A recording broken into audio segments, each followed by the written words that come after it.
We are live on the Elevated podcast, the first one. Bear with us. This is the first one. We got crews in the background behind the cameras, making sure that they don't shut off on us. And we'll get him in here too later. But first off, I just wanted to start off by saying that this is my dad, Rod Masson. So we'll introduce ourselves. So, Dad, what do we do for a living and pretty much who you are? What do we do for a living? I run a directional drilling company that installs fiber optics. We did a lot of plowing this summer. That was a new thing for us last summer, I guess. Yeah. So we installed fiber optics to indigenous communities all last year.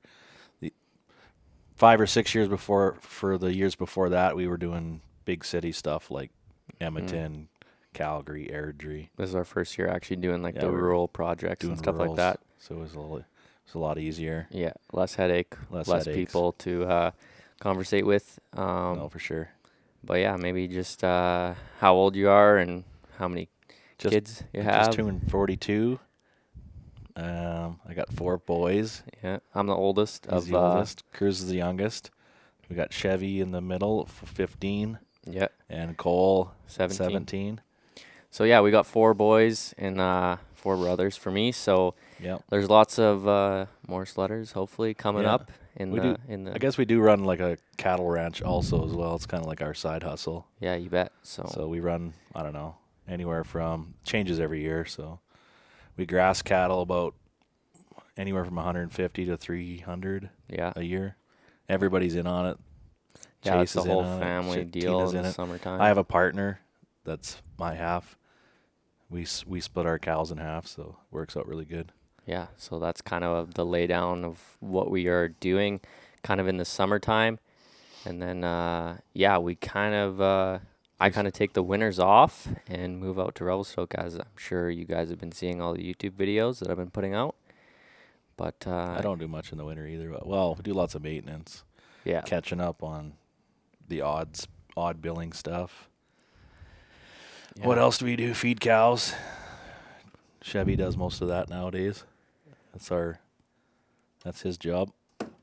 Cruz is supposed to do it, but he never makes it out of there, I guess. Cole also, he's back up if Chevy's down and out. Yeah, for sure. Okay, so the next question I kind of forgot already, but let's jump into how we got into sledding. So how did you get into sledding when you first started here? My old man bought me a sled when I don't even know how old I was, probably 8 or 9. It was an Elan 250 Deluxe twin cylinder. Sure, lots of flip people over can seat. relate to that. Yeah.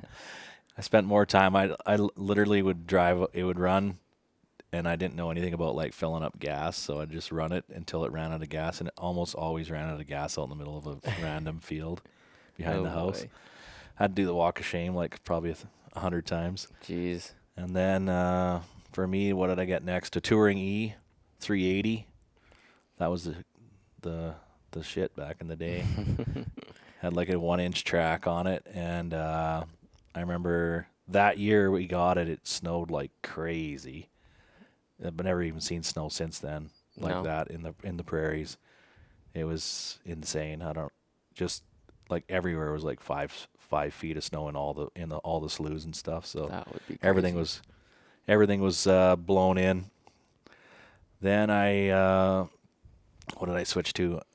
Formula 500 SLS, 1.5-inch paddle. I was like the big dog back in the day. A little bit more. 121-inch track on it. Did take that one to the mountains a bunch. Yeah. With Grandpa or? Yeah, we started going to the mountains. Well, we'd go to do like a trip to Jasper, and then a couple of our friends that worked with us, they would go to Holmes Creek and McBride. Mm-hmm. That was kind of their jam. So you joined up with them. Yeah, we joined up. And our first trip ever, we went to Holmes Creek, which we thought we were just killing it. We were in the mountains, and we never left the trail. Oh, boy. Lots of snow, though, like powder? Yeah, the first trip was like crazy amounts of snow. Wow. But we just drove on the trail. We didn't realize like you actually had to like follow we saw other guys. The single tracks. The single tracks going into them, but we never followed any of them. We just stayed on the trail. And like people probably thought we were crazy because we were just driving back and forth on the trail all day. I'm assuming you had lots of like younger kids, like your Yeah, we cousin- had lots. There was like a big crew, and we had everybody from like I remember my uncle's kids had like the one. I don't even know if it's a 120, like the smallest little MXZ you can Oh get. yeah. And it And was then we had like my cousins had like a Kawasaki Drifter. oh yeah. You're talking like old school sleds. But and you were then- all out there. Yeah. And we had no clue about avalanche safety or nothing. We just, That's I just guess we were started on the off. trails, so we never really thought about it. But we actually did, the one day we went way back in, Must have been not powdered. it was deep powder, but we had two Oh, guys really? in front of us that were like pounding trail in. Mhm. That was probably not our first trip. That was probably like our second or third. We'd do like one trip a year. We'd go skiing in Jasper, and then we'd drive from Jasper all the way to McBride to ride for the day, drive back, and we'd do 2 days of mountain riding and 2 days of skiing in Jasper. Oh yeah, okay. And That's then funny because we don't even go out there anymore. no, Yeah. well, when we started, we would go out Yeah, there. but that was not- our main area. Yeah. And then after that, I got like my old man bought me a Summit 600, 136. And that was it was the jam. yeah, that was the sled to have back Yeah. then. Then we kept that all the time. It was actually your first sled. Yeah, that thing was still pretty good Yeah. even when I first got on it. So So still lots of yeah, jam. I had a Summit 670 also. I think I quit riding the 600 and went to the 670 Summit. That's we still have that We one still too. have that one too. Oh yeah. jeez. She's in a little rough shape. Yeah, but should get her going. maybe we'll one get of it these going days. for that old time riding. Yeah, the at vintage Boulder. ride. Yeah. Yeah. That would be awesome. The twin pipe 670. It never did run right. I don't know what. Could never get it running right. Yeah. I remember water skipping that and behind the house. It's loud. When it was running. I don't think that must have been the last time it was running Yeah, because maybe. yeah, it would definitely almost sunk. It bogged right in the middle of the water. Yeah, I don't know. It's never So- ran right, that sled, after I did the pipes. Yeah, no. What was your sled? My Like, how did you get started? So, yeah, like you said, the 600 was, you gave that sled to me the first time. I think I was 12, maybe I must have been a little younger because I didn't go to the mountains the first year with it, did I? No, you were in the fields water skipping in the You- spring. But you I think we told did go to its inaugural. We went to Quartz the first time. Yeah, but I remember riding it around in the Yeah. fields, and we actually had snow, and Yeah. I would just hit the drifts. Kind of you must have did it so that I got used to it before you took me out to the Yeah, we were mountains kind driving of thing. around the fields a little bit. And then, yeah, we went to Quartz Creek the first trip, and that's something I'll never forget. Those mountains are huge in there. Yeah, we were like playing kind Wow. of from the cabin to the right. There was like not even a great spot to take No. a kid. I don't know what the hell we were thinking. All rolling hills. Like if you like, I'm on like a 2,600, and Yeah. it's not. You can't side hill it when you're No. whatever 80 pounds. And I remember we went. There was like no snow. Yeah, it was. Our neighbor It's kid pretty blew his awesome. sled up the first day. Yeah, Or- overheated it on the trail because his light Second didn't work day. or something. First day he was rocking it out hard, and then the second day Yeah, his. I thing remember quit. that. Ty was going Yeah, high marking. It was, he was crazy. well, how old was he? You think? I don't know. He was probably definitely 16, younger than 17 what I am maybe. right now. So, Yeah, but yeah, that was an awesome first trip. Eye opening to go into the mountains and ride those huge you got mountains. stuck about 10,000 times, and it was like no Oh, yeah, snow. You for flipped the sure. sled over on its lid in Yeah. a hole. Went off the single track a little bit Yeah. and then just flipped right over. We took that sled. Then we went to Valemont, and that Yeah. sled has a bad rap. It blew up the day the first trip we had with it. Your mom blew it up actually Yeah, and then on going to Clemina, oh yeah, that's where I blew it up. and then years you blew it later. up. Going to, well, yours it quit running, but it was like Yeah. the carb boots were cracked. Yeah, yeah, So then it didn't actually blow it up, but it hurt it because it did it fry definitely it up. did. I think it fried it the next year. We tried to drive it in the field. Yeah, it blew up right in the middle of the field. So But then- we don't go to Clemina anymore. No, I don't think I've actually went there since then. No, it's not worth it. But yeah, and so after that sled, that one was definitely an awesome one. But then I started doing 4-H, And you were and doing 4-H for like since you were 9. yeah, so they were saving that money every year. I would sell my calf, and I would save the money, and then I think what was I 13? I had to have been Yep. 13, and I bought a 2012 800 E-Tech, Ski-Doo 800 E-Tech, and it had a 146 2.5 paddle or 2-inch paddle or something. 2.5, I think. Yeah, and that thing had a lot of kilometers on it when I bought it. Yeah, it was like 6,000 something. Yeah. So that was my second sled. Bought it with my own money. And then we started going to the mountains quite a bit with that thing. And that's the first one that kind of really got me into, like... Yeah, you could keep up with everybody. Yeah. And didn't Have get stuck fun. every 2 seconds. I remember that was the first sled where I started to carve Yeah. to side hill. Remember trying to go up to the guys. They were all up on this hill, and I would just, like, roll right up to them and just get stuck straight up. Straight up. And then just look at them like, what's up? We rode mostly Renshaw back then. Yeah. That was like our go-to. Long trail ride in, Long but trail rides. yeah, lots of good memories and stuff. We never there, had very great snow ever whenever we went, really, eh? which was fine because I was on 146. If I had deep snow, I would have been really pooched. Yeah. But yeah, I definitely got stuck a lot on that 146. That's when I started kind of re-sledding again. I bought that 860 XP, which was a pile. Oh yeah, yeah, you did have that. That was It always left us stranded all the time, and like it would die out on us. yeah, and it had lots of power. 860, 860 power, yeah, and then mod sled, yeah, XP. It actually never blew up, but it always electrical problems after. Yeah.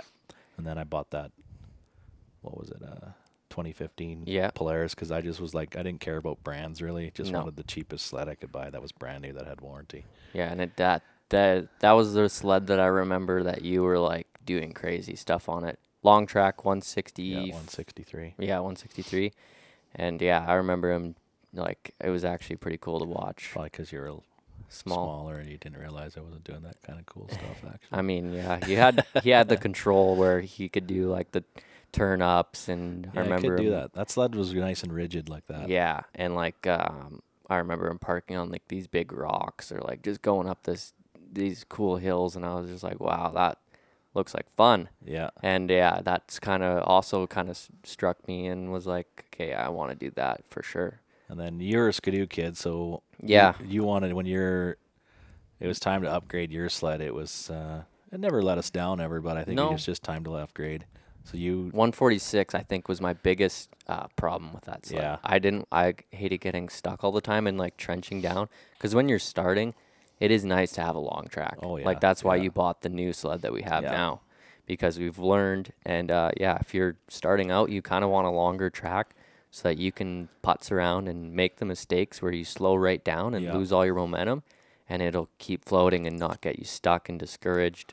And yeah, it definitely helps that way. So then the next sled that I bought was a 2016 XM 154 3-inch. Yeah. So that T3. was the big deal, because it was the 3-inch, and it was one of the first 3-inch for Skidoos sure. did, for sure. Yeah, and that thing chewed. Like, it was definitely one of my favorite sleds to this day. Yeah, you'd get stuck like facing uphill, or like get bucked off more than get stuck, and then fire it right back up and just go. boot on her, and it would just go straight up the hill. Because I was like 100 pounds, right? You're probably like I was 70 pounds. I was like 14, 15.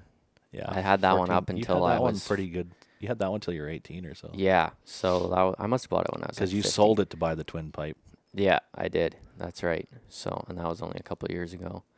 But yeah, that thing was crazy. I got a lot of confidence built up on that sled. Yeah, that was a game changer for you when you bought that. You could like Side hill, you could climb.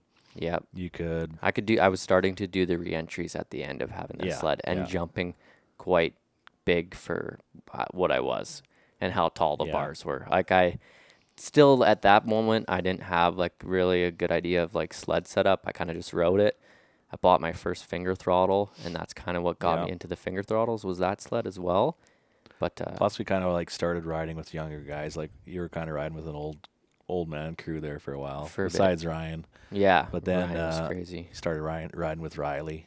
Yeah, and they kind of he was like helped me out a little more hardcore. Yeah, yeah. Riley put the handlebars on my sled on my 16 there, and he's put those yellow ones on there for me. And you crashed it. That's why you had to put. Yeah, he crashed it out in the field and stabbed my chest, twisted her up a bit. Yeah, that was that sled had a lot of memories. But then That's like if you go back to the OG YouTube stuff, you'll see it on like probably like my channel because that's the channel they had when they were kids. Yeah. It's Chase doing like turns in a slough. Yep, and then calling myself Chris Brandt. Yeah, your brother's filming it. Yeah. No, that's awesome stuff though. But yeah, That sled had some wicked traction and it wheelied like a banshee. yeah, all I had to do really was hold on. Yeah. To be honest, Right. but it taught me so much for sure. Yeah, that was a good one. Cruz, is that camera still recording? Okay. But yeah, so the sled after the 2016, I sold it actually. We were working in Airdrie. I had to have been out of school. Yeah. It was in the summer you sold it. Yeah, I was out of school. I don't know why. I graduated. Oh, you're that's you Yes. graduated because it was kind of this fall when you sold it. Yeah, so I had that sled for a while. And Yeah, you had it from like 15 to 18 after I graduated. And we actually used to have snow like at home, where the past couple of years we haven't. Yeah, we haven't had much. And that's where I'm very thankful for that, because I rode that sled around home all the time. Yeah. And got good at the wheelies. Like I could hold a wheelie for a long time. Everybody's always crapping on like running 3-inch paddles at home, but I mean, that's all we buy now. Besides your new one, it just didn't come with 3-inch paddles. So Yeah. But that's all we run. It And we don't doesn't have matter. track problems because we're not. Well, you don't go fast down We don't through go the field. fast, and we don't ride when it's like -30 or anything. Yeah, we only. I mean, if I'm riding at home, which I don't anymore, really. I don't either. You just do wheelies. You're not going 100 down the field. That's how you wreck your track. But Last couple sleds we've had, like after my 2015, I bought that 2018 off Thibodeau. mm-hmm. That was kind of not really made for driving around home. It had way No. too much power. Like it revved out way too quick. It had the SLP stuff on it. Yeah. So Yeah, and that thing would rev instantly. instantly at home, it was like crazy. It needed way more clutch weights, but Yeah. we'd take it around ice fishing or something like that. You weren't like riding it. It was your No. sled. We weren't allowed to actually ride it. Like Yeah. I remember going riding with my friends and then like showing them the sled in the trailer because it was the cool sled. Like it had all the parts on it, everything, you know? Like it was the first sled that we had ever really had that had Yeah, it the was whole really build. totally built.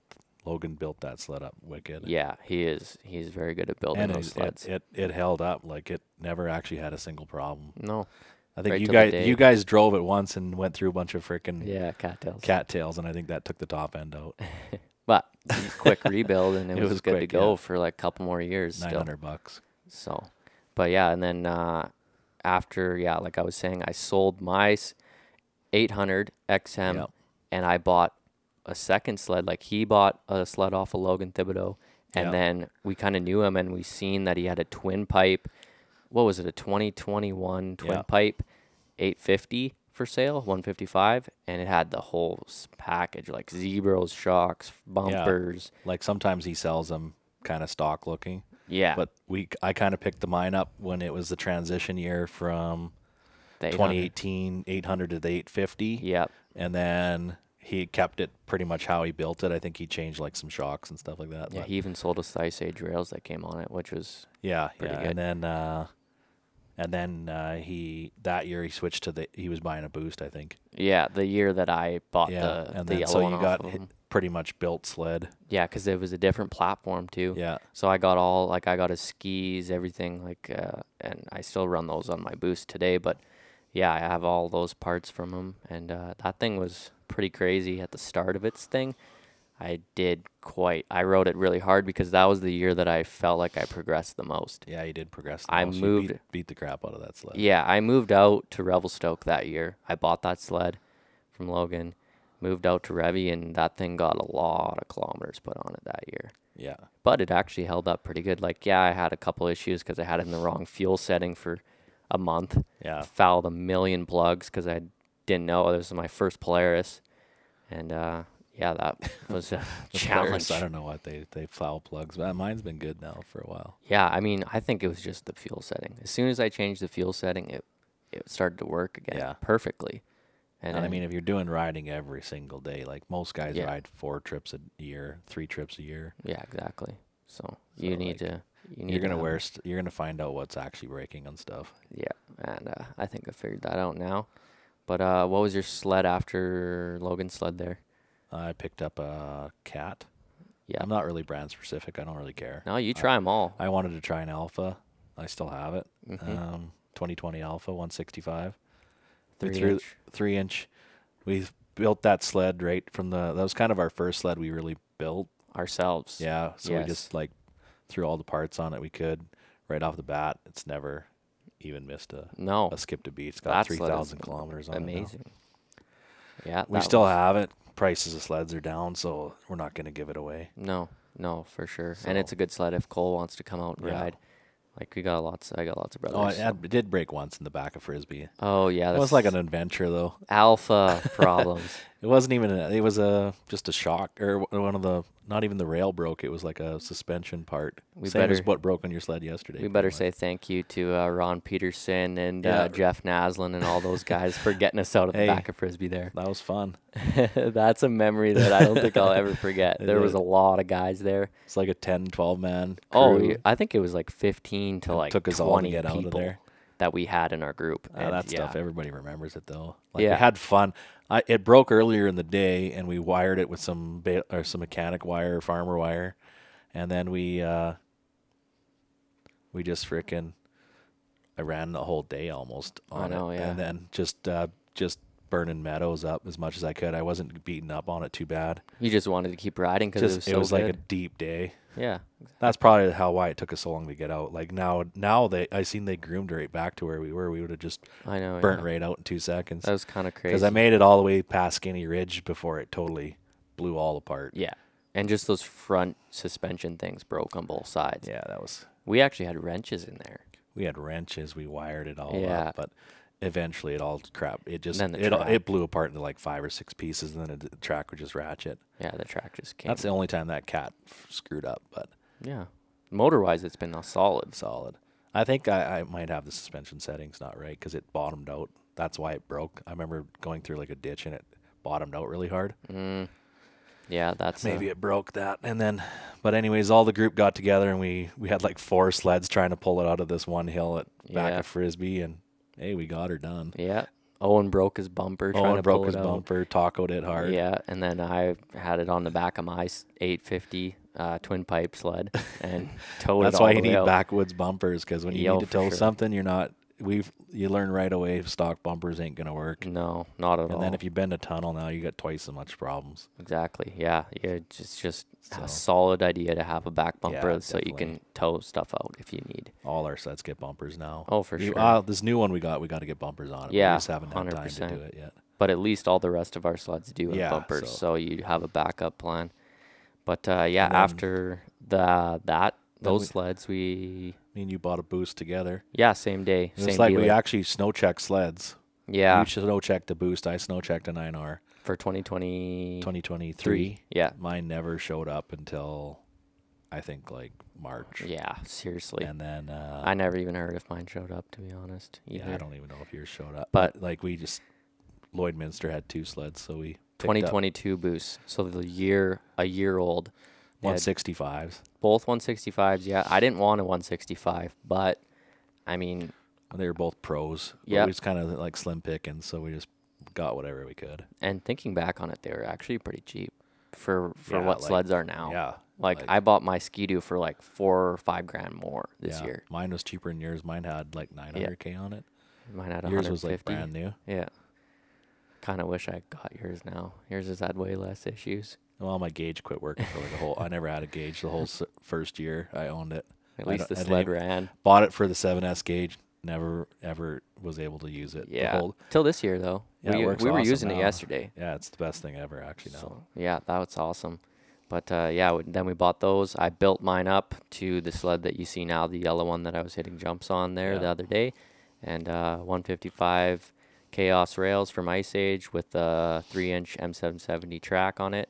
And then I chopped the tunnel and put backwoods bumpers on it. So that thing's solid set up now. I just need some aftermarket shocks, I think, and thing's solid. Yeah, I mean, it broke yesterday, but I mean, that's just life.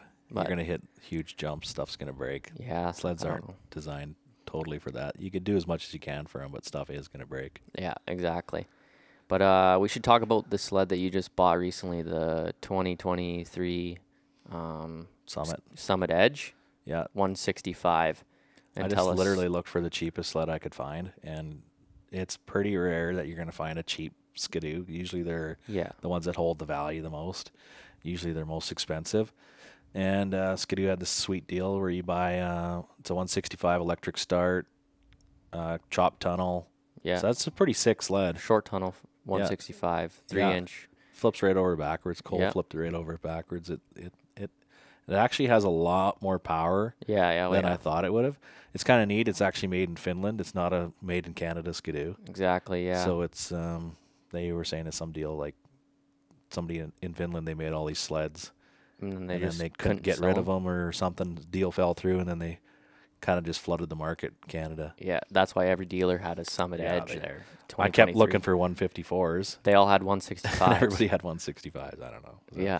So I ended up buying that, but it's actually like been the best. Like it has lots of power. And it's really good for Cruz. He had his first mountain ride yesterday on it. Yeah. And he looked like he really was doing really well on that sled. It fitted him very good. Yeah. We got rid of a 600 Polaris, which I don't know. It just seemed like it never had the quite right clutching or something. Like it always gets stuck. Everybody would get stuck on that sled. I would get stuck on that sled. Yeah. Like if I'm getting stuck on it, it's not a good beginner sled. Yeah. You want a sled that's actually going to be able to go somewhere so that they can enjoy their time on the mountain. The boys are like Cole. He didn't want to ride it the one day because he's I don't want a Skidoo. Yeah. I'm a Polaris guy. I sold his Polaris on him. Big Polaris guy. And then he was riding the Cat, and then the next day Chevy was riding the Skidoo, and then the next day Cole was like, "Oh, I'll try that Skidoo, see what it's like," and he's like, "Oh yeah, it's pretty good. Oh, got lots of power. Lots of power. It's real smooth. Yeah, does have actually good shocks. It's a really good beginner's unit. Yeah, I mean, it sounds crazy to let a beginner run an 850 165, but I mean, it just gets around. I mean, I have a buddy. His name's AJ. He's got his 10-year-old on a 146 turbo Skidoo. Yeah, he lets her eat. And he's doing just fine. So, I mean, you can control the power. It's going to be okay. Yeah. And he's not putting them in any crazy situations. No, you just go and ride and learn. We ride with lots of beginners and then just don't get them into stuff that they shouldn't be into. Exactly. But, I mean, anyways, usually if you have to double up something. We took a crew trip there, and we literally had to double everybody except maybe 4 riders for the last 100 feet of the hill. But everybody enjoyed it. Took us till 2 o'clock to get into the zone. But once we got in the zone, I think everyone really enjoyed it. Untracked, they could just do their pow carves, stay where they needed to stay, and enjoy the time. So, yeah, you'll definitely find that getting them into the area is the hardest part sometimes. Yeah. So what do we got now? So I had the Alpha, and then I bought my Boost. And then so mine's the just Edge as well. Yeah, the Edge, and then you got your 146 free ride. Yeah, I just got that this year as well. So that thing's been holding up perfect. Yeah, I don't want to jinx it, but I seen it yesterday. I was driving on the trail. It cracked 1,500K. So. Yeah, so that's pretty good. Yeah. And I just changed the belt because I didn't want it to blow up and potentially mess some clutching up or something. Yeah, we haven't had very many bloats. Blow actually. No, really like the. I see so many people blowing their belts. Cole's this year, sled blew once at Court. No, Silent Pass. That was it. Yeah. Yeah. And we've had a couple guys in our group blow a belt or two, but pretty rare. It's pretty rare nowadays. I don't know what's going on with the Skidoos everyone else is riding, but I think I ride my Skidoo pretty hard, and I didn't blow a belt. I drove yours. It's kind of different. Yeah. You got the bars like so low. It's like, feel like a low rider. It feels like those bars I got on there for jumping. So like they're real low, so you get your elbows up and you're in the stance. The center of gravity also, so it feels heavier to me. I guess it is heavier, but I mean it's like 20 pounds. It's not like it's just wider and shorter. That's the biggest thing when you get on it is you're like, oh, this thing's wider and it's like shorter to the ground. Like you're on like closer to the ground. And it messes you up. So yeah, that's true. But I mean, they're both really good sleds. I still got to do a comparison video because yesterday the Polaris broke and didn't work out. But I think we should get my little brother Cruz in here, and we'll talk about his first ride yesterday. So we got my little brother Cruz on here. He just had his first ride on his own sled. He's been to the mountains before with us, but every time he's been doubled up. So he knows what it would look like up there. He knew what to expect. But he didn't know how fun it was going to be on his own sled, ripping around all day. So, Cruz, how was the day? Just going up the trail. Like, how was the trail ride up? Was it? Pretty fun, but one of my hand warmers was broken, Oh so my yeah. fingers were numb on my right hand. So the trail ride, yeah, the trail ride's always kind of a zone out moment where you're thinking about how cold your hands are, how cold your feet are, and you experience that pretty good, I'm assuming. Yep. But once you got up there, it was pretty crazy views and stuff like that. The cabin was pretty sweet. I'm assuming that the views were probably pretty shocking, right? Yeah, they're pretty cool up there. Yeah. What was your favorite thing about the sled that you were riding there? The suspension. The suspension felt pretty good, smooth. Yeah, you could basically not feel anything. What were you doing on the trail? I was basically just riding on the right side. Yeah. Well, I'd go over every bump and I wouldn't even feel it. what about the jumps on the trail? Oh, those are very fun too. He was hitting the moguls on the trail, and he was having some fun doubling them. He would just, what would you do? You just pin it right at the lip, Yeah, and And- you'd like pass them. double them like a little bump. But tell us about the whole experience and the jumping that you had yesterday. It was pretty fun, but one of my legs slid forward and hit my kneecap on the sled, so that kind of hurt. But Yeah. What about, you think you're going to keep building jumps in the backcountry, you think, for a bit? yeah, probably. Get out there and enjoy some more.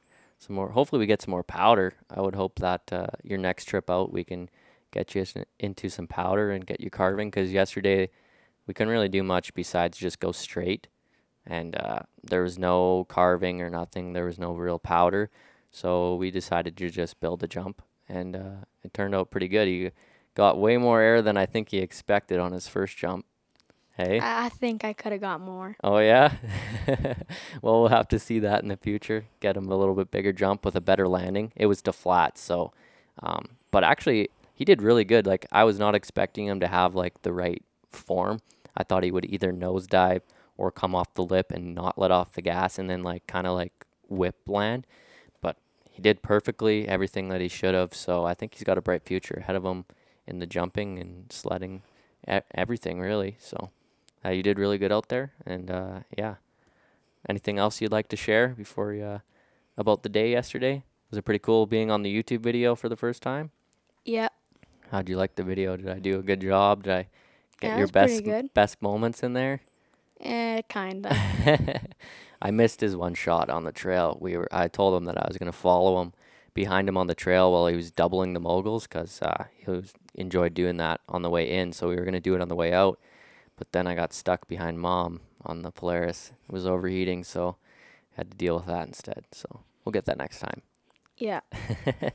But sounds good. Thanks for coming on the podcast, and Yeah. we'll get Dad back on here and keep talking. So that was Cruz Masson, my youngest brother there. He just came on the podcast to tell us a little bit about his day yesterday. But yeah, let's talk about a little, maybe getting Chevy into, and Chevy and Cole into the sledding scene as well, and how it was for a dad getting their kid into the sledding scene. Maybe let's touch on that. Yeah, sure. So every kid, we kind of wait till they're like 12-ish Mm-hmm. To go riding. I think Chevy was a little bit older. Yeah, he kind of. He's a little wild, that guy. Yeah, he's really tall. So He's really tall, and yeah, he's really tall. So it's a little bit hard for him to coordinate, I would yeah, guess. he's never been I the would most say. coordinated kid. Yeah. Cole was pretty good. We bought that 600 Polaris, I don't know when, way back in the day.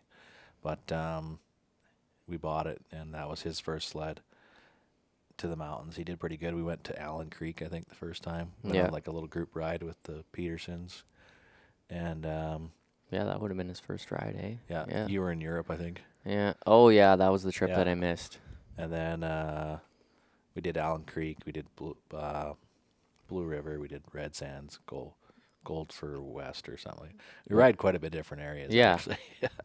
We don't stick. We've been sticking to Revy quite a bit lately. Now, but yes, but before we before did do a ride lot. everywhere. It was- But yeah, each kid we stick kind of try to start them at 12-ish, and like, we're all riding before yeah. then at home, I mean, but Cole, I think tuned up my touring E. I Yeah. had my OG touring E. Yes, yeah. Put it through a fence, hit a couple poles, Smashed his helmet all up. smashed his helmet, wrecked the Surprise. hood.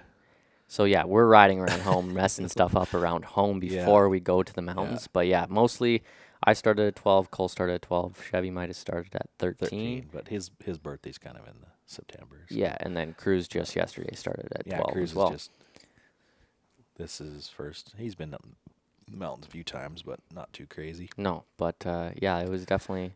Yeah, each kid like just try to get out there. I rode when I was a kid, and then I took like a hiatus, I guess they call it. Mm-hmm. I never rode. I rode once when you were younger. Me and my cousin Matt went out for a weekend to Valemont. Okay. What age do you think that would have been? I don't know, 30, So then you took a break 20, for about 26 or something like that. You were a little kid then. yeah. So We you stayed took at like quite the a long shittiest break. hotel in Valemont for sure. And Matt rode a 121 Rev, and I had my Summit 600. Oh yeah. So we didn't didn't have any extra sleds. That's just the sleds we always had. And you just went for like 2 or 3 days weekend trip. Yeah, I actually Typical. went to Valemont and it didn't blow up. So Oh really? yeah, we went to Clemina twice. It was like big powder day actually. It was Yeah. pretty epic. But then we took a hiatus until you were in 12, and then we kind of got back into sledding again. Mm-hmm. Where you bought like I remember just all of a sudden one day he pulled up into the driveway with a sled trailer with sleds in it. I was like, Yeah, we always what's had going on? My uncle, my dad's company had a sled trailer, and my uncle used it for the dunes forever. Yeah. And then he was kind of done doing in the dunes because his kids got too old. Oh yeah. So then I just grabbed the trailer and started using it for sledding. Yeah, that was the OG sled hauler. Yeah. But yeah, that was pretty funny how I just all of a sudden we were just going to the mountains. Here you go. Yeah. Didn't even know we had any of this stuff. Pretty crazy. We went and bought some gear. We geared Yeah. up pretty good at the start. Everyone got Avi bags, Beacons. And Yeah, we all kind of had that stuff right from the beginning. You don't want to really go into the backcountry without it. My cousin Ryan was the catalyst probably for that. He worked for me, and then he was like, he decided all of a sudden he was going to start going to the mountains and just really? randoed and like bought a 2015 Cat, Yeah. and then went and spent like a whole week in the mountains in Golden. And that's like the winter of when I started or the winter before? Well, that was when you started. You Yeah. started in the spring, kind of. Yeah. So that was the He went right at Christmas time because we kind of always Him shut and down at Jay. Christmas. And yeah, Jay rented a sled to try it out. Yeah. They went to Quartz, and then they went to the classic Zipper Creek, Oh yeah. Zipper Lip Creek. Zipper Lip We Creek. don't know where it is, Yeah. with Golden Snowmobile Rentals. And then, yeah, so anyways, we started going sledding again. And then grabbed you, and then just progressed. And each kid we just kind of take out a few times, try him out. Cole's pretty good. He just rips around. He does Yep. his thing. He doesn't. He's not doing nothing crazy, but he's out there. Yeah, he can ride. follows. He doesn't he doesn't fall behind ever. So. He didn't like that last place you took him in. Oh no. He in was the- doing okay. He did all right. But that's good because you got to Frisbee. push him sometimes, He right? got up. Yeah. I mean, I told him, he's like, you're running, that cat'll climb anything, Oh, dude. for Like, sure. Just let her eat. And it was good snow. It was like sticky snow. So, Yeah. like, I mean, that cat's going to get out of here. Don't worry about it. For sure. Yeah. And then Chevy, he's a little bit of a wild man. His first couple trips, he crashed her up. I think he come out of Boulder, and his throttle control wasn't quite No. where it was supposed to be. That's why he he was stayed back. He a would year. get scared ripping up the hill. He got scared a couple times, and we never seen the yard sale at the top. We just saw the aftermath, Yeah. and it was sled and piece, or actually didn't wreck the sled at all. He just landed right on his bars. Went over a big a wind lip, landed, face hit the bars, bloody lip. yard First sailed it. trip to the mountains, like right into the stuff. Yeah. Oh my gosh! But Yeah, each kid we've tried. Chevy's pretty good too, and so that's the game changer with the 165 Yes. Summit. As soon as we got that, that's like Chevy's unit to ride. yeah, just this year he started riding. I think And he's yeah, done. it's like so much better for him to ride. He was getting stuck every 2 seconds everywhere we went. Yeah, Now And he's then- actually wheeling and stuff like that. Oh, where yeah, Before he didn't yeah. have enough power on the 1.6 or on the No. 600. So Just get stuck everywhere. yeah, exactly. You'd be like trying to teach him how to side hill, and he'd just be like stuck. yep. It's hard to teach you when you can't even move No. 2 feet. Well, it's hard to teach you when the sled's not even capable either. Yeah. So you need to buy kind of a sled that's maybe a longer track and at least It's more maybe an forgiving. 800 if you're going to actually want to progress. If you're just going out to ride and just have a good time and then see the mountains, you can really go on whatever. Well, But- people, when they rent one, they always kind of rent the 155 or Yeah. 154 hmm because their friend tell them it's the one to rent. That's yeah, like that fun to they're really ride. good, yeah. But meanwhile, then they get stuck 10,000 times Yeah, because exactly. they're not very good at, Yeah. giving it the gas. Well, it's just the momentum. It's Yeah. the momentum factor when you're, in the middle of a hill. You can't just stop. And lots of beginners they get scared of hitting a tree and they stop. So that's when you get stuck, right? It's been a little bit of a pain because when you were a kid and we started, we all kind of progressed a little bit better all together. Yeah. And now we start a new kid and it's like, oh, we can't go back to that zone Yeah. anymore because like Chevy won't be able to get out. Yeah, Then- so it hinders us a little Yeah, it bit in hinders the us a little moment, bit, yeah, but but- it's all good at the end of the day. We all still have fun everywhere. Yeah. No, but honestly, I think that's better because it took me quite a few years to progress to where I am right now. But if now Yeah. that I am at the point where I am, I can teach my little brothers just that much faster and I can push them a little bit and they're going to get better a lot quicker and more easy. Yeah. So it's definitely good that way. They will progress a lot faster than what I did. So Oh yeah, yeah, for sure. yeah, 100%. But let's move into how I did progress. So I moved out to Revelstoke right after I graduated high school. Sold my old sled, my 2016, because it was getting pretty high kilometers. Didn't Yeah. want to put a full season on it because I definitely would have probably Yeah, messed it something up. broke down. Yeah. Yeah, and so I bought a new sled. Had The market was high 600. then too, so you got like really good money. Yeah, And then I Logan got a actually good deal. did you a deal on your sled. Yeah, so it was worked out pretty good. Yeah. 600 kilometers on that twin pipe when I Mhm. bought it. I don't quite remember what I put on it in the season, and I actually don't remember how many days because that's when I didn't count. I was just like, I'm moving out to Revelstoke. I seen obviously the Muskoka Freerider videos, and I was like, I think I can do that YouTube thing. That year I had no idea what I was doing. I just kind of winged it and made a couple YouTube videos. It was super hard to kind of stay consistent. I mean, I was 18. I was just kind of rolling with it. Yeah, and then you didn't have nobody to ride with, so No. I was just like, hey, just go to the cabin. Yep. Someone just ask anybody.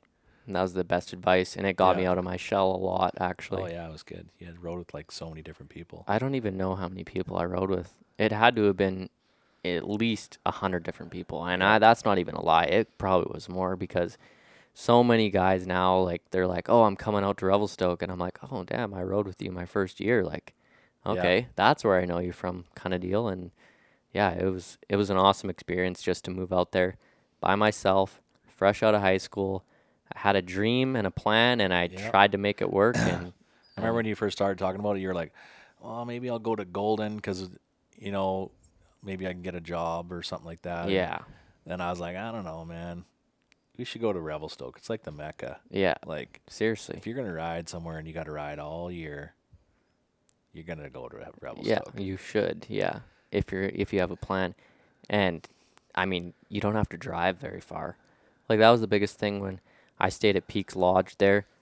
I rode out of Peaks Lodge. I'm talking like 80% of the days, your just first because year. I didn't have anyone to ride with. So I just go to the most popular area. Yeah. So, like, the first year, like, kind of like me and your mom were like, hey, we don't know about this guy staying, like, Yeah, somewhere, like, some randoms. yeah, So, we stayed at Peaks quite a bit already. yeah. A little year before prior, Yeah, we and then stayed there, and it was We nice. knew Pat a little bit, and we're like, I seen he put a little ad up on Facebook or yeah. something like that, and he's like, it was expensive, but I mean, like, I don't know. it was, it's a pretty sweet room he's got there. Yeah, He still does it, so people are looking. Yeah, That's where yeah. you could stay for a whole year. You got 2 queen beds at a bunk bed, so you could have buddies. I never really did have buddies. Maybe Owen would stay with you. Stayed with me a couple times, but 2 queen beds, little kitchen area with a stove, microwave, Yeah, and a it's pretty sink. sweet. And Hot tubs. Yeah, right out my door, I had the hot tubs there. And it actually had a sofa bed, too, or whatever you call it, pull-out bed on the couch, too, Yeah. that I never used. But then you had your own bathroom, obviously, in the room, which is super handy coming to find out what I'm living in now. But, yeah, that was a pretty expensive winter for me, my first one. And to be honest, moving back out the second year, I was like, oh, I didn't want to spend that much money again. But It's expensive, but I mean, I think he's charging like $100 a night. yeah, It's like not even actually that. Like No. nowadays, that's like that's a really that's good deal super cheap. compared to what guys are I paying. think he's I've still. heard. I don't know what he's still charging for that. I think he's pretty close. Yeah, I don't know. I don't even know if he does it, if he rents that thing out Yeah, because monthly he was kind anymore. of doing. You had, and then your neighbor was cool. Yep, he was also He was a sledder. full-time sledder. Yeah, and we were doing the same kind of thing. But yeah, that was my first year.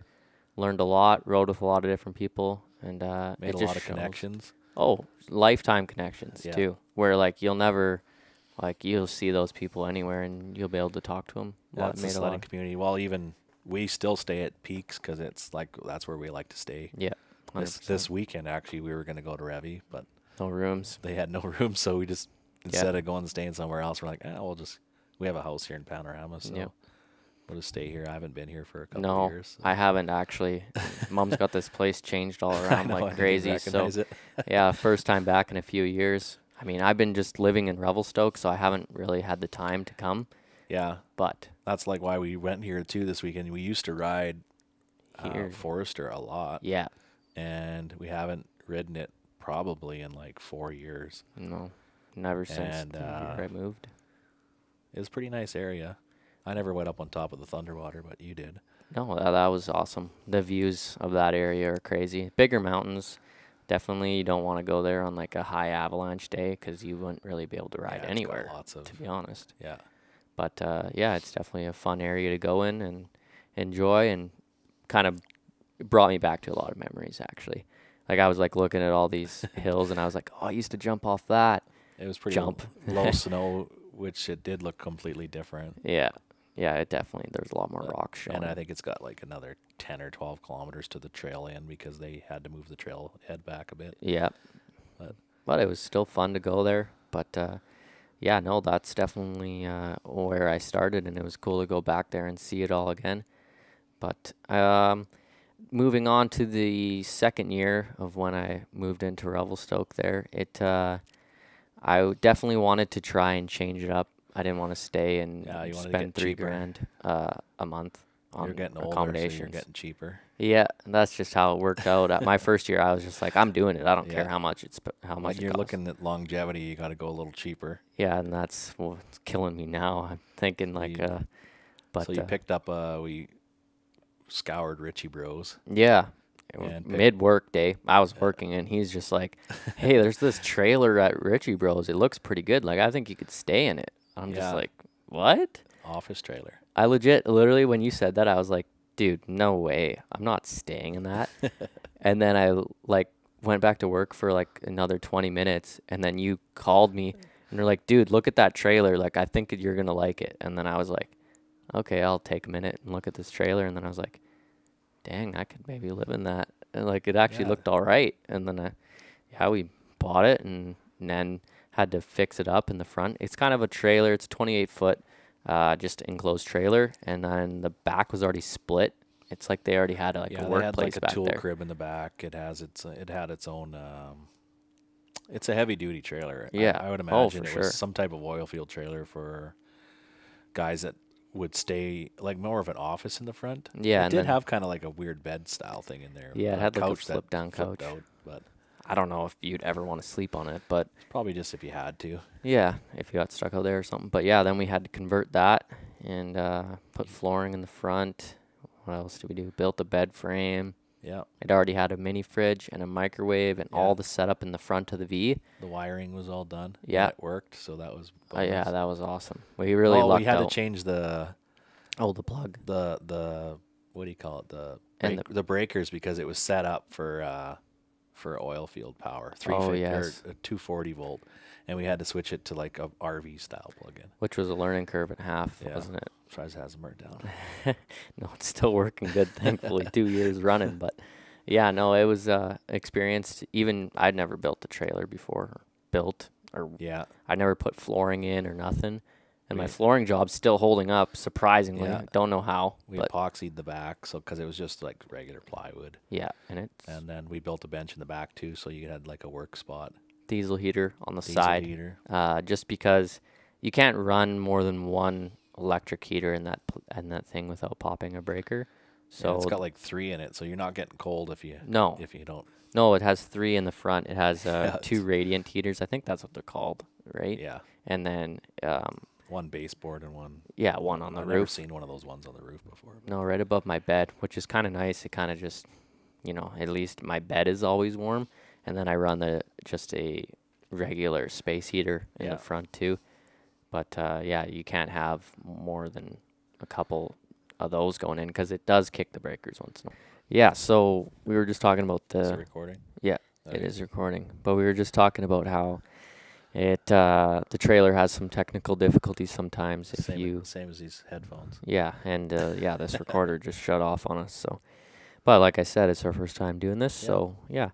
But we were just talking about my trailer, and main point of the trailer is that it costs a lot less to Yeah. live in it, but it's not as nice as having your own bathroom in there and everything. But because I don't have no bathroom in the front, just a bed, little area to cook food, and It's a dry trailer, but you did put a water system in there now that just runs off yeah, like a water. just a regular pump thing. Yeah, Hooked it up for that, but Amazon for the win. you bet.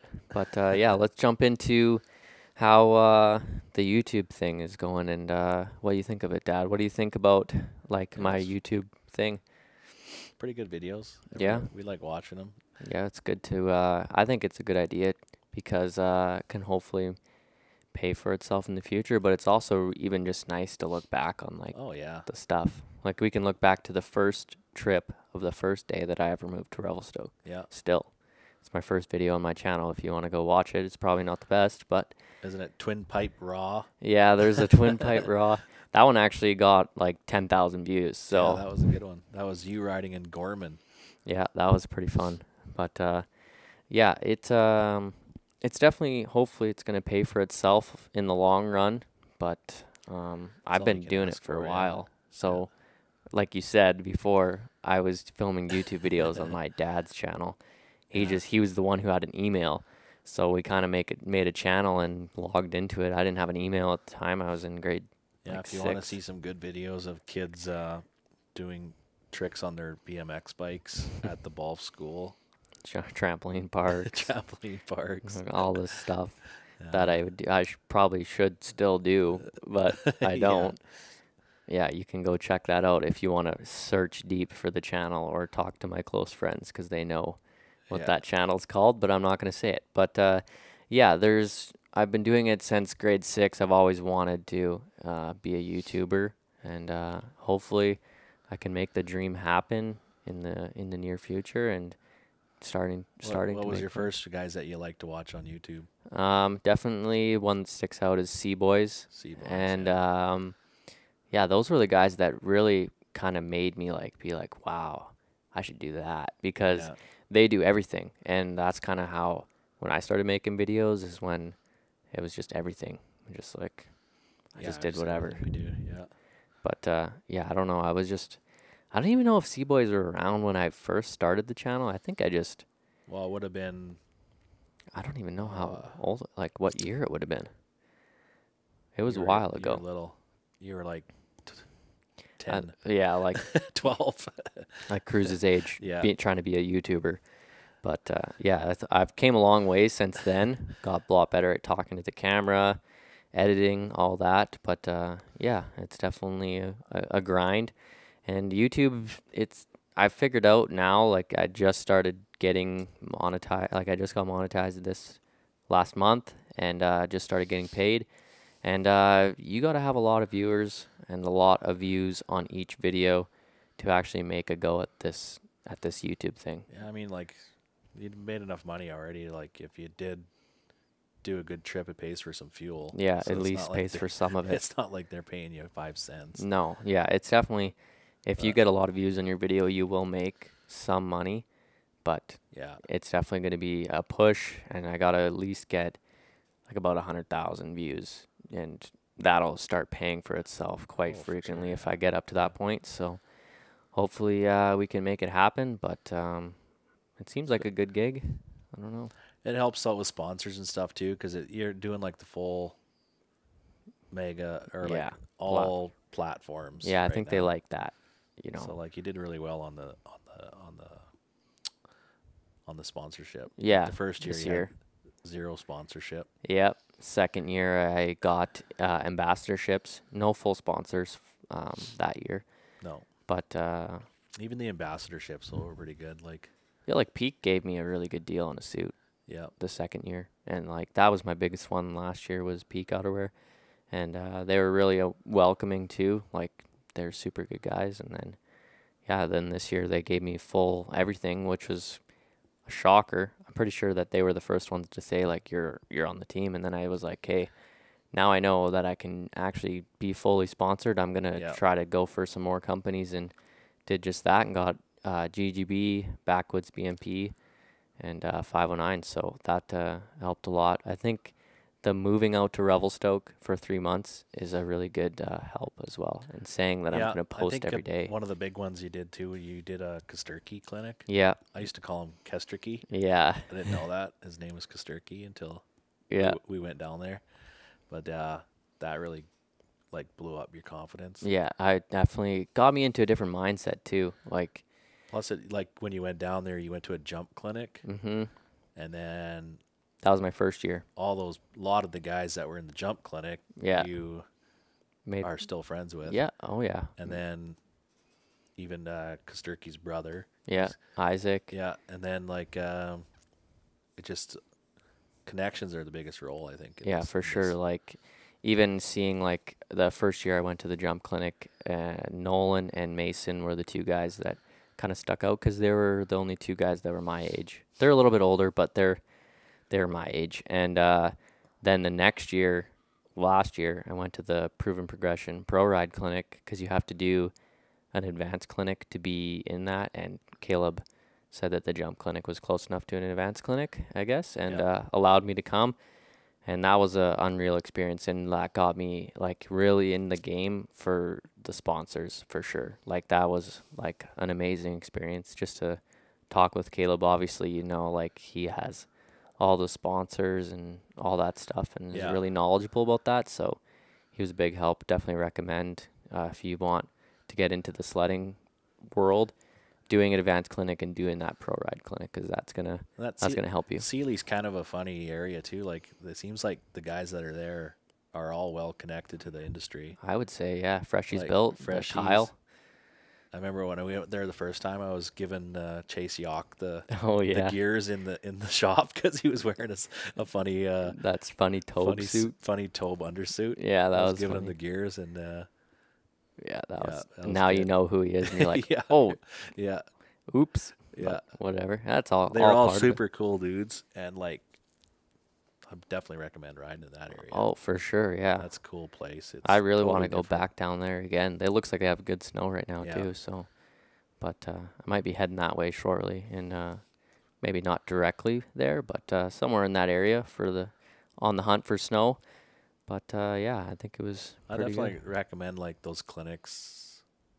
Yeah. Seemed like they really jump started you, pushed you. Yeah, I think if you're a kid getting into the industry, definitely you should go to one of those, because that's what really made me progress that first year. I was not doing any jumps, wasn't even looking. I didn't even know the terrain to look for to hit a jump until I went to the Caleb Kosterky jump clinic, and I was like, after that, he just kind of like opened my eyes to what you could jump off of, and then all of a sudden I was just jumping off the most. Like all this stuff, all these features everywhere, like doing all this crazy stuff. And We went right from there. I went down there, met you down there. We rode for a couple more days after the clinic. We went up to Lumberton, to another area we never been to. got lost in Perry Creek area, ended up on this big ridge. You and Yeah. Owen built A jump, shoveled up a jump, and actually it was pretty scary. I don't know what the hell you guys were doing. Yeah, it was pretty fun actually. That But was a pretty gnarly jump. yeah, that was a big like step down off like a wind lip, Yeah. and that was I probably wouldn't hit it on again because I don't know, it was pretty sketchy. Like I to think be the honest. biggest thing with those jump clinics too, like I noticed when you were talking about it after, was like he just tells you how to do it safely. Yeah, There's exactly. no point in going out there and doing wicked jumps and getting hurt and No. not snowmobiling for the rest of the year. No, So like he takes you through each step, how to build the jump, how to make the in run and Yeah. everything, so that you can hit it straight and not get bucked in the in run and then Yeah. mess up. Right.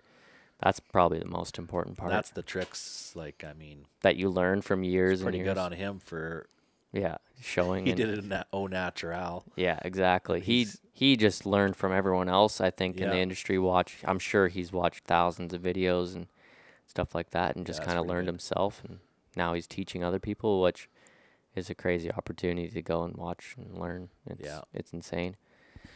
But we will touch on a little bit more stuff in future podcasts. But I think that's pretty close. But I just kind of want to touch on the last topic that I have, and I think it's the main goal of my YouTube channel and this podcast and everything. I think I'm in it for the long run, and I'm gonna try to make the most of it. Well, and, I do notice, like, you do notice that even in the last 3 years, you're starting to see guys that were really good that have kind of went down and died off. they maybe. died off. Hey, work gets you. Yeah. Kids get you. Yeah, no, for sure. So I'm hoping that I'm gonna be the young gun that can come up and No, for sure. not take over, but get my piece out of the industry and try to make a go at it. So Well, each one we've noticed, each person's got their own niche, their own Yep. thing. There's room for everybody. yeah, I think so. It's a small industry already, so Yeah. there's a lot more, and you want more people to come in. I think you Well, want. you notice even these collabs that they're doing now. Yeah. Everyone's like so cohesive, and Oh, for sure. they Yeah. all want to do the same thing. They Oh, all want to 100%. go ride. Yeah, make the Untouched best. POW. Make the best content out of it. Make the best content. Push themselves. Yeah, Right. and that's what happens when you get with other people like that. Is you get pushed hard. Yeah. So Well, that's the goal. last year you met your buddy Matt there. Yep, that was the first year with Matt, and that's You meet other guys doing the same idea. yeah, like I said on his podcast, is you meet like-minded people and you feed off each other, Yeah. and you actually make better content that you would just think on your own, because you can kind of come together and kind of push each other in the right direction, and it helps out a lot. And meeting some of the biggest dudes in the industry helps Oh, for even sure. more too. So, but yeah, that was a pretty good podcast for our first one. I think we'll probably Yeah. wrap it up unless you want to touch on anything else. But No, I don't think so. pretty good. Yeah. Okay, sounds good. Well, that was the elevated podcast, I'm gonna call it. So thanks for tuning in, and if you watched this far, thanks a lot, because that means a lot to me, and I know that we probably rambled on quite a bit for a couple of those, and Kind of known as a talker. yeah, I mean, I'm sure we My could wife do. doesn't like it that much because I can't go anywhere without talking for too long. Yeah, well, we put him to the test today, and I think it showed. So yeah, thanks for watching, everybody, and we'll catch you guys in the next one. See you later.